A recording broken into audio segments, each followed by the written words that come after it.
2050, Freya and the Terraformer Crisis. Freya had always wished to be an astronaut ever since she had learned about Neil Armstrong and Valentina Tereshkova.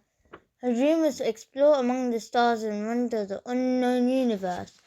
But right now she had to listen to Chris debriefing her and Brianna about their mission to rescue the SpaceX crew and help them to connect the Mars Terraformer device. Only Brianna could accompany her because they had to bring back the SpaceX crew in their ship as theirs was damaged. I will be sending Ben, my personal creation, with you too. Chris looked at Freya, annoyed because she was unfocused. Ben? Freya asked.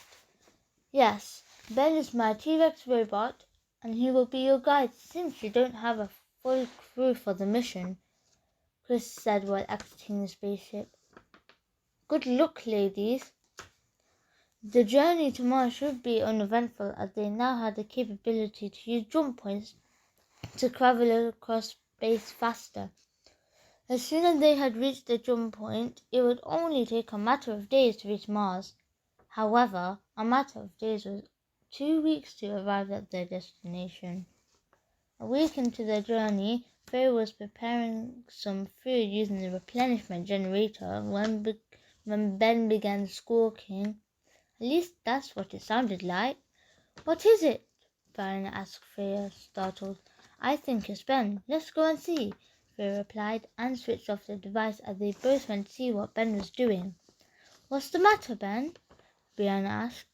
We have a problem. I am sensing we have 11 hours, 58 minutes of oxygen left, Ben said. One of you needs to get to the oxygen hatch and reset the panel, or we won't get to Mars. I'll do it, Freya volunteered, as she knew she was the most qualified. She climbed up to the hatch and tried to reset the panel. Ben, is that asking for an override pin? I don't know it, he replied back. Brianna quickly logged into the computer panel below and found the pin in the manual override. 510360, Brianna shouted at the top of her voice. Freya input the code and gave a sigh of relief once the panel was set and oxygen was generating at 100% levels. She climbed down and beamed at the others. All done. Thanks, Brianna and Ben. Freya smiled. How long to the jump point? Any minute now, Brianna chirped, happy they could complete the mission. Once they got through the next jump point, they could relax as they would reach Mars and find the space crew in a matter of days. A few days later, Mars came into view. Ben began plotting a course into the ship's landing module so they would land close to the terraformer. The landing on Mars was carried out without a glitch, and they all celebrated with cries of joy. The SpaceX crew saw them when they exited the ship. Hi, I'm Freya, and this is Brianna and our T-Rex robot, Ben. We are from the United Kingdom's Ultimate Space Experience, UK-USE for short, Freya said excitedly, and we are here to help. Thank you. We just needed some more solar-powered self-replenishment batteries. Our scientists calculated the wrong voltage needed, only from the SpaceX crew said. We have some in storage. How many is needed? Ben asked. I'm not sure, Arnold replied, a bit embarrassed. Ben shuffled over to the terraformer and began to plug into the machine with one of his claws. After a few hours, which seemed like days, he said, about 57 more batteries are required, and luckily we have 62 spare in storage. Everyone helped getting the batteries into the Mars Terraformer 101 so that it would create an atmosphere on Mars. It was hard work getting them to the machine because sand kept swirling around them like a mini tornado. The machine was so big that it took a while to find the battery panels, and suddenly they all heard a beep, beep, beep. Ben, what is that noise? Brianna asked, panicked. It seems to be coming from the panel. Hurry, the batteries need to be replaced quickly, or else the machine will blow up, Ben shrieked at them. Freya looked for the screws and was astonished at how big they were. "We lost a screwdriver in a sandstorm," Arnold said apologetically.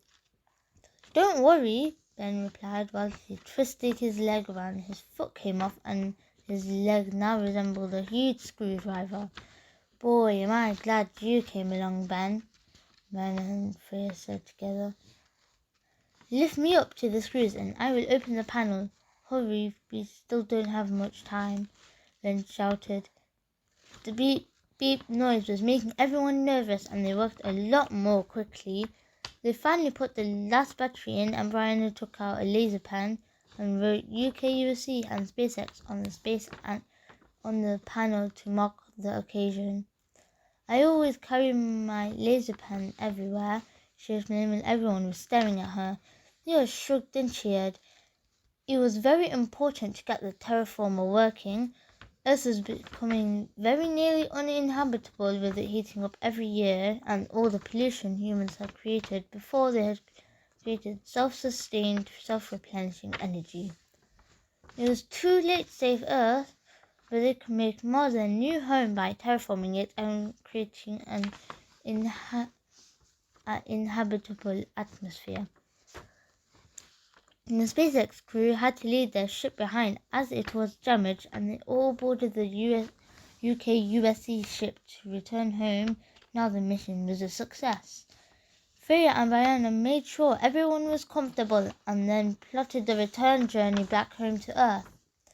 The journey back home was so much more enjoyable as they talked to the SpaceX crew about their experience. The most important thing was everyone was so happy that they had given the people on Earth another chance by completing the mission. Their arrival on Earth was magnificent. Everyone cheered and called Freya a hero, as she was the lead on the rescue mission. Freya told everyone humbly that without Brian and Ben, it would not be possible, and she just wanted to go home and rest. Yeah. The end, read by Maria.